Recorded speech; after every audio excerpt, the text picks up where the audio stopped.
देखिए, आप पढ़ते हो कि नहीं पढ़ते हो इससे किसी को कुछ मतलब नहीं है, लेकिन आप क्या पढ़ते हो इससे बहुत ज़्यादा मतलब है आपके एग्ज़ाम के लिए। ठीक है, तो एसएससी सीजीएल के लिए अगर जो आप तैयारी कर रहे हो तो आप इतना जानना होगा कि आपकी कुछ ऐसे इंपॉर्टेंट टॉपिक हैं जो कि बार बार पूछे जाते हैं और जो कि जीएस के लिए बहुत ही इंपॉर्टेंट है। आपको 1 से 2 नंबर तो दे के जाने ही वाले हैं। तो आइए स्टार्ट करते हैं बिना किसी देरी के। सबसे पहले बात करने वाले हैं आज हम प्रमुख अंतर्राष्ट्रीय सीमाएँ के बारे में। ठीक है, जो कि यहाँ पे यह आपको वो दिख जाएगा कि कब ये सीमाएँ लागू हुई थी, किसके किसके बीच में है, किस देशों के बीच, और कौन इसका कारण बना कि इस देश को मतलब कि इनके बीच अंतर्राष्ट्रीय सीमाएं ये लगना जरूरी हो गया। तो आइए स्टार्ट करते हैं। यहाँ पे सब जानेंगे धीरे धीरे और एक एक करके पूरी की पूरी लिस्ट यहाँ पे है। जितने लोग अभी भी जितने भी देशों में जितने भी देश की अंतर्राष्ट्रीय सीमाएं वो सभी के सभी यहाँ पे जानने वाले हैं। ठीक है, तो आइए स्टार्ट करते हैं बिना किसी देरी के। सबसे पहले बात करते हैं रेखा का नाम, डुरंड रेखा। यहाँ पे देखिए तो डुरंड लाइन की बात करें तो ये किसके किसके बीच में है, तो ये पाकिस्तान और अफगानिस्तान के बीच में। यह 1886 में सर मार्टिन डुरंड के नाम पे द्वारा इनको निर्धारित किया गया है। ठीक है, तो जो मार्टिन डुरंड थे उन्हीं के नाम पे डुरंड रेखा लाइन नाम दिया गया था। ठीक है, नेक्स्ट क्वेश्चन की बात करते हैं यहाँ पे मैकमोहन रेखा।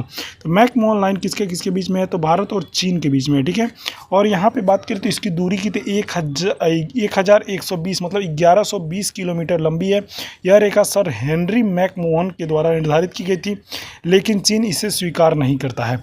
देखिए अभी भी चीन इसे स्वीकार नहीं करता है, लेकिन यहाँ पे इनका जो नाम था हेनरी मैकमोहन, इन्हीं के नाम पर मैकमोहन रेखा पड़ा था। ठीक है, अब चलते हैं नेक्स्ट क्वेश्चन पे और नेक्स्ट क्वेश्चन देखते हैं किसके किसके बीच में। यहाँ पे बात करते हैं अब red Cliff line. Red Cliff line की बात करें तो ये भारत और पाकिस्तान के बीच में है और ये 1947 में भारत पाकिस्तान की सीमा आयोग के अध्यक्ष सर साइरिल रेडक्लिफ के द्वारा निर्धारित किया गया था। इनका नाम था साइरिल रेडक्लिफ, तो इन्हीं के नाम पे ये पड़ा था रेडक्लिफ रेखा। और 1947 में भी जब भारत का विभाजन हुआ था पाकिस्तान के साथ तब ये नाम पड़ा था। ठीक है, नेक्स्ट क्वेश्चन की बात करते हैं। यहाँ पे 17वीं समांतर रेखा की बात करें तो 17th पैरेलल लाइन की बात करें तो यहाँ पे उत्तरी वियतनाम और दक्षिणी वियतनाम के बीच में ये रेखा है और वियतनाम के एकीकरण के पहले ये देश के 2 भागों में बांटती थी, तो ये इसी लाइन इसका नाम रख दिया गया था 17वीं पैरेलल लाइन, मतलब 17th पैरेलल लाइन। ठीक है, नेक्स्ट क्वेश्चन की बात करते हैं। यहाँ पे 24वीं समांतर रेखा की बात करें तो 24th पैरेलल की बात करें तो यहाँ पे भारत और पाकिस्तान के बीच में ये रेखा है।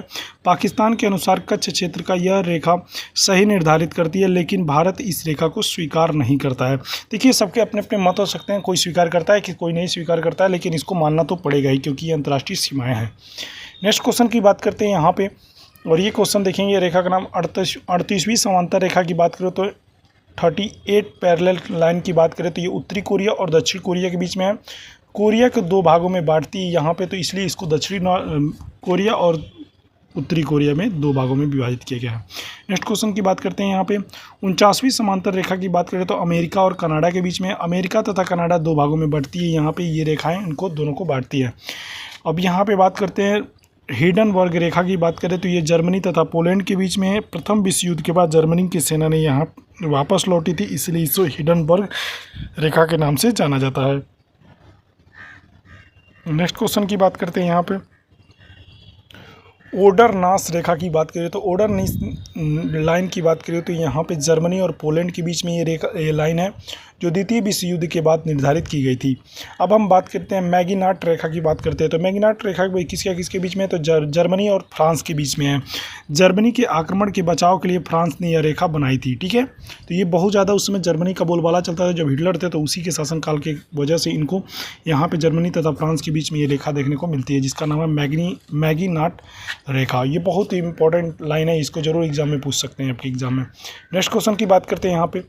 यहाँ पे दिया सीज फ्राइड रेखा की बात करें तो सीज फ्राइड रेखा लाइन की बात करें तो जर्मनी तथा फ्रांस के बीच में जर्मनी ने यह रेखा बनाई थी। मतलब कुछ रेखा मतलब जर्मनी के द्वारा बनाई गई थी और कुछ रेखा मतलब बचाव के लिए फ्रांस ने अपने लिए ये रेखा बनाई थी जिसका नाम था मैगिनाट रेखा, और इस सीज फ्राइड रेखा जर्मनी के द्वारा बनाया गया था।